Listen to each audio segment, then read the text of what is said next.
ஆண்டவருடைய இல்லத்திற்கு போவோம். நம் கடவுளாகிய ஆண்டவரிடம் இல்லம் இங்கே இருப்பதால் உன்னில் நலம் பெருகும்படி நான் மன்றாடுவேன். பல்லவி.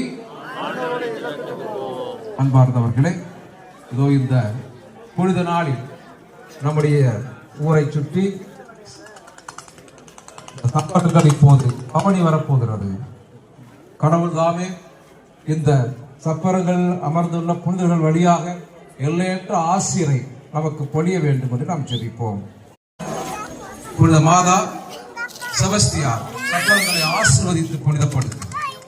இவர் வழியாக நிறைந்த ஆசீர் இவர்களை நோக்கி சப்பரங்கள் பவனி வரும்போது இதில் அமர்ந்துள்ள புனிதர்களை நோக்கி ஜெபிக்கும் போது பேரருளையும் ஆற்றலையும் வளத்தையும் நிறைவாக தர வேண்டும் என்று நாங்கள் ஜெபிக்கிறோம்.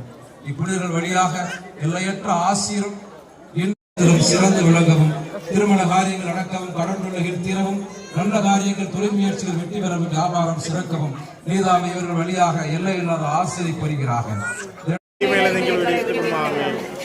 அருளறிந்த மரியே வாழ்க, ஆண்டவர் உம்முடனே, பெண்களுக்குள் ஆசிரியக்கப்பட்டவர் நீரே.